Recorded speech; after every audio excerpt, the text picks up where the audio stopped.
I've returned to Chicago, and today I'm exploring Lincoln Park. Right in its heart lies the famous Green City's Farmers Market, where the aroma of fresh produce and baked treats fills the air. The market thrives mostly during the sunny seasons. I recently moved back home, intending it to be a low-profile move, but a single click by the paparazzi made my move a headline, spreading like wildfire. Right now, I'm spending time with Regina.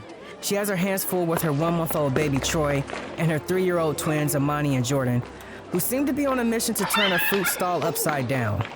Imani, drop that apple or believe me, you'll be camping in the backyard tonight. Murmurs of disapproval rippled through the market crowd. Easy, folks. Regina's just stressed. She doesn't mistreat her kids. She's an excellent mom who's just had a long day. We're good people. Skeptical glances remain. Sometimes you make being a mother sound like a nightmare. Well, if people were going to give me a choice of either handling 3 kids and wrestling a bear, I'd ask how big the bear is. Wow. I smile. Jordan, I know you're not thinking of using that man's leg as a bathroom. I taught you better than that. Jordan giggles and dashes to Imani, who's about to hose down a dog with water. Imani, drop it now! Imani complies and drops the hose. Over here, both of you! The twins trot over. Do you want ice cream tonight? The eyes light up and they nod vigorously. Then behave, understand? They nod and dash off with shrieks of delight. Regina exhales deeply while I chuckle. So, for the sake of ice cream, I'd consider behaving myself too. Shut up, jerk, she says. I laugh. I want this. You want what? This chaos, the love, what you and Sean share. I want it. It's not all rainbows and sunshine. It's family. You're living the dream. If by living the dream you mean constantly fearing that you're about to step on a Lego, then sure. I'm being serious. I want this. Well, you had your chance and you threw it away. Okay, ouch. Thanks for the reminder. I knew adulthood would come with so many unscheduled reality checks. Truth hurts. Suck it up. I mean, I can't deny that. Any news on Brie? Did your investigator find her? Is she in Chicago? Yeah, she's here. He found her, but he's ignoring my calls and texts. Honestly, I thought my ringtone was ignore. Why not just show up at her place? Brie warned me that she'd get a restraining order if I did. And knowing my luck, that restraining order would come gift wrapped. Regina laughs. You shouldn't give up. I mean, I have to. If she enforces the order, my lawyers say it might jeopardize my chances of seeing our baby once it's born. I nod. So you're caught in this limbo then? I mean, seems like it. Most men would just bulldoze through this and just show up at Brie's place regardless. Yeah, but that's not me. I need to respect Brie's boundaries. My love for her demands it. You really do love her. Took some time, but yeah, I really do. Aw, you're all grown up. Don't be so surprised. Well, I am. I'm proud of you, Regina says. Hold on, did you just say proud? Wait, let me record this for prosperity. There's a beat of silence as Regina offers a comforting hand, noticing my emotions welling up. It'll come together. Love always finds a way through obstacles. Believe in that. Oh, here comes a life coach pep talk. Do you have a whistle too? That's as much pep talk as I'm doing. I hope it will come together. And thanks, Regina. Your support, it's everything to me. Thank you. A thought strikes Regina, her features brightening with newfound excitement. What? Nothing.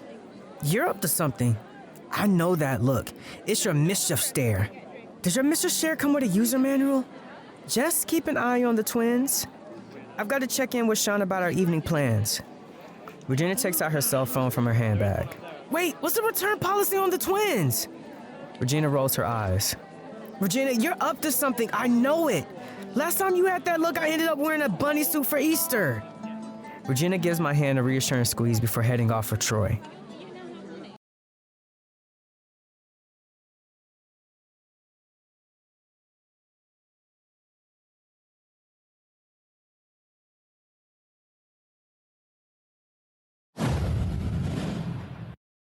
We're in a cinema which is hushed. The only thing in the air is a gentle hum of anticipation. It's Sean, Regina, and myself, alone in the vast space that seems even more immense than its emptiness. The kids are having a day with my mom, a detail that brings me some relief. Regina and Sean gently guide me to her seat towards the back, and then without a word, move to sit closer to the screen. I'm at a loss. Okay, what's the game here? If you two plan to surprise me with a movie, I forgot to bring my popcorn. Their silence is my only answer. This is like that game show where you guess who's behind the door, isn't it? Except it's a cinema. The emptiness of the cinema is even more pronounced given it's a Friday night.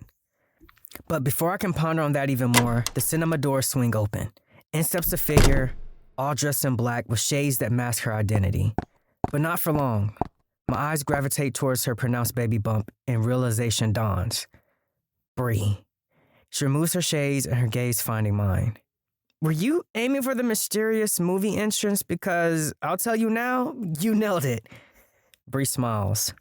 Didn't expect me, did you? My smile is wide and genuine. Seeing you is always a good surprise. You're glowing. Glowing? More like ballooning. You said it, not us, Regina said. A grin spreads across my face. Oh, hush, Regina. Sean and Regina share a chuckle, their mischief evident. I've always said cinema should have more live performances. This is turning out better than I expected, Sean says. Brie slides into the seat next to me. So it took you half a year to figure it out, huh? Actually, it was closer to 7 months, 3 days, and 4 hours, but who's counting? Anyway, figure what out? That you're in love with me, Brie says. Who said anything about love? Her face falls. She rises from her seat. Guess I was mistaken. Goodbye, Lewis. As she strides away, panic sets in. Oh, hold on! I was just joking! She hesitates and then settles back into the seat. You can be so irritating sometimes. My therapist said I had a complex sense of humor. I think she meant bad, but, who am I to argue? Brie chuckles. Why choose now? What changed today? Well, I hope things will be clearer, easier, perhaps, especially after what you said about us. But isn't that the irony of it? What do you mean? Brie asks. I talked to my mom last night about our situation, and she said something like, our hearts never take us on straightforward journeys. I guess she's right. It never does. My mom finished by saying our hearts instead tend to lead us down the paths we've never walked on, ones filled with hurdles and tests to show us what journeys we should really be going to, Brie finishes. Honestly, for a second, I thought I was listening to a wise old sage. Who knew my mom had such profound insights? Brie laughs. I talked to her last week. She mentioned she was reading a lot of self-help books lately. Maybe she's working on a sequel? Oh, God, I hope not. We both laugh.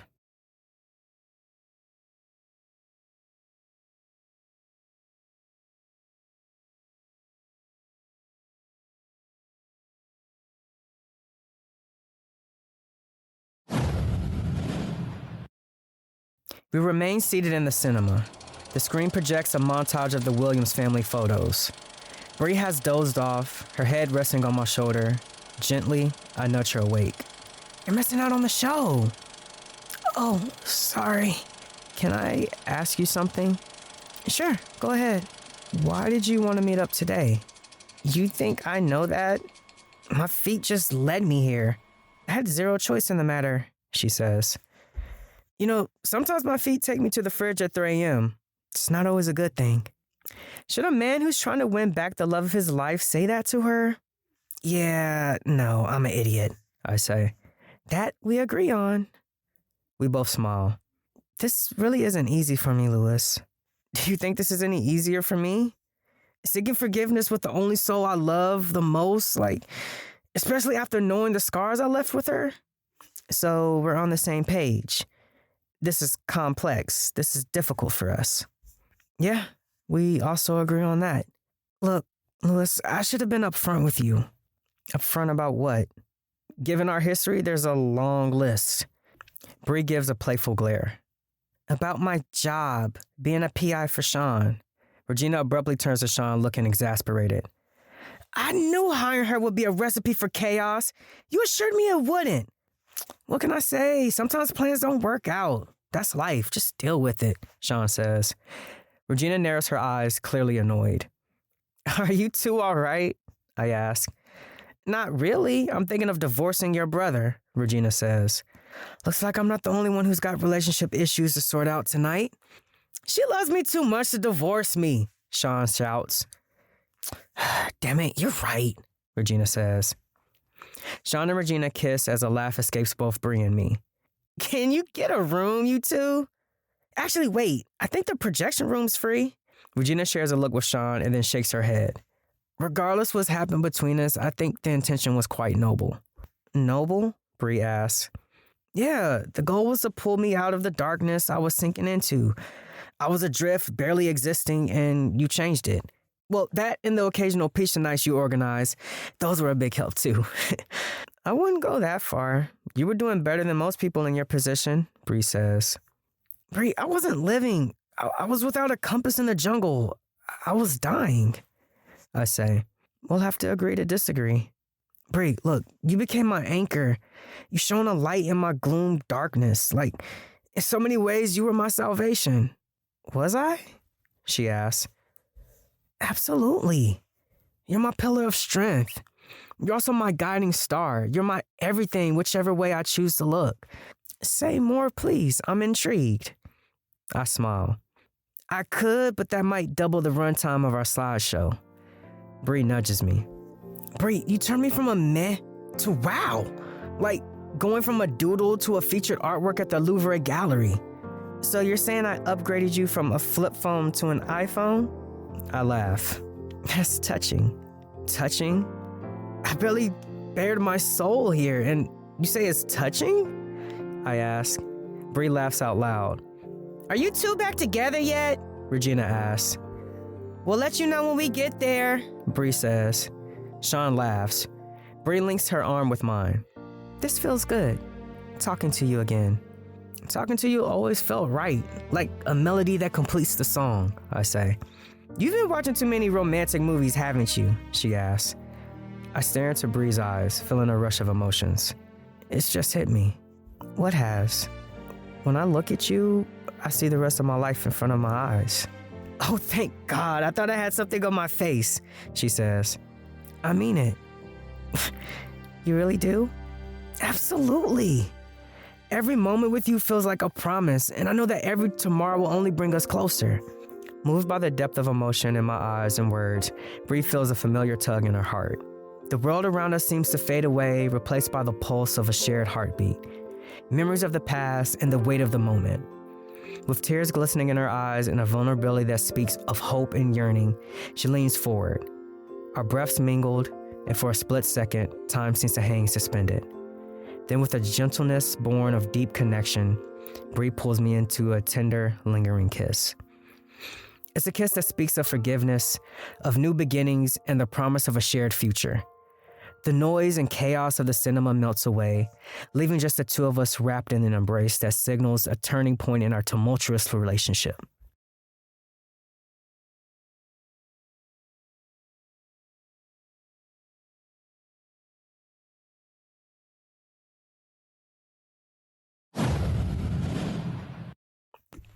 The SUV halts in front of a sprawling 4-story family home. With Regina having taken a separate ride home, Brie and I get out, taking a moment to admire the facade. My own car sits on the driveway. So you two patch things up? Sean asks. Brie throws me a sidelong glance, her lips curling into a smile. Seems like it. I guess we did. She playfully nudges me, making me chuckle. All right, yes we did. Then how about taking a look at where the next chapter of your lives might unfold? Sean asks. Wait, this house? Brie asks.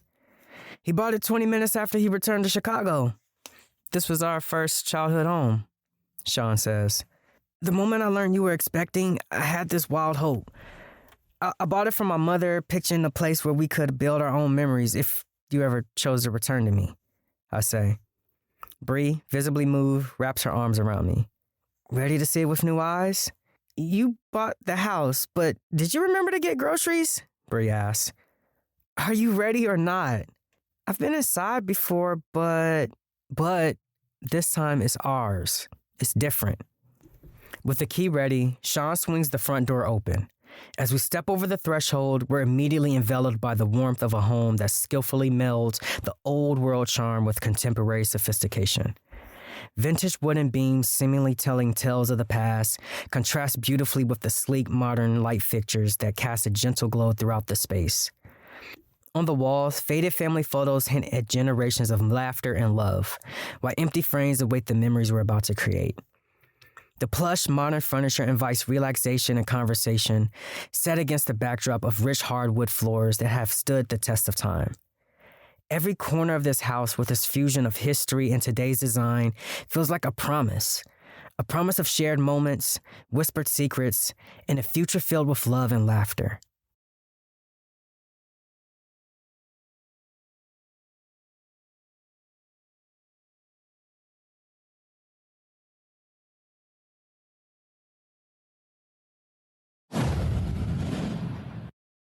Three weeks have gone by since Brie moved in. Living together has been, well, pretty much a blast. We're back in our groove and, yeah, totally head over heels for each other. Brie enters the room just as I'm wrestling with the toaster. No matter how many buttons I push, the damn thing just won't cooperate. I swear it worked yesterday. Maybe it just has a case of the Mondays? I ask. Please tell me you know how to make toast, Brie asks. I'm trying to, but the toast is apparently on a diet. Doesn't want any carbs today. I'm standing there fixated on the toaster. Brie gives me that seriously look and steps over. She's about to pop some bread in when something stops her. What's this? Huh? She turns the toaster upside down and out drops a ring. My eyes widen as I drop to one knee, picking it up. Well, I did promise you breakfast and a show. Wait, is this... I wasn't expecting this right now. Can we just... There's a saying, when you know, you know. It sounds cliche until it happens to you. Brie, with every heartbeat, every shared smile, every challenging moment we face together, I've known. I've known that it's you I want by my side as we write the next chapter of our story. I love you so much, Brie says. I want to be the reason you smile in the morning and the one you snuggle up to at night. For all the tomorrows that we have, for all the adventures awaiting us, will you take my hand and be with me as my wife? Brie smiles. She lifts me and then kisses me. Louis, there's this beautiful magic between us, one that I've tried to articulate countless times, but words often fall short for me. They do for me too. During our shared laughter, the silent glances, the comforting touches, and even the debates and disagreements, I felt a pull towards you. You speak of heartbeats and shared smiles, and I felt every one of them deep within my soul. I have too. You see, with you, it's never just been about the big moments. It's in the way you brush the hair from my face, the way you hold me close on cold nights, and how you've started to believe in us. You've become a part of my dreams, my daily routines, and the narrative I tell myself about what love is and what it can be. I smile. Accepting this proposal isn't just about saying yes to a wedding, a ring, or about a title. It's about saying yes to us, and to the love story we've been writing, and to the countless chapters we have yet to write. I believe in us, Louis, and in the strength of what we share. So, with joy in my heart and hope for the future, I will say, yes, I will be with you. Yes, I will be your wife, Louis. I love you. I grab Brie's face and give her a kiss that speaks of months past and the promises of the future. As our lips part, our foreheads come to rest against each other, and in that silence, the weight of our journey becomes tangible. The room around us seems to fade away, leaving just the two of us, standing at the precipice of a new beginning. Suddenly, the soft patter of rain begins to echo outside, filling the room with its gentle rhythm. It's as though the world itself is joining into our celebration, cleansing away our past and watering the seeds of our future together. Brie's eyes shimmer with tears of happiness and meet mine. You and me against the odds, she whispers. I pull her close, feeling the heartbeat that I've come to know so well. Hey, did you ever think about what makes us so perfect together? I ask. Many times. Why? It's simple, like a catchy tune that you can't get out of your head. I'm stuck on you. A soft smile lights up Brie's face as she leans in, sealing our bond with a gentle kiss. We stand together, two souls intertwined, ready to face whatever adventures the future may hold. Always together.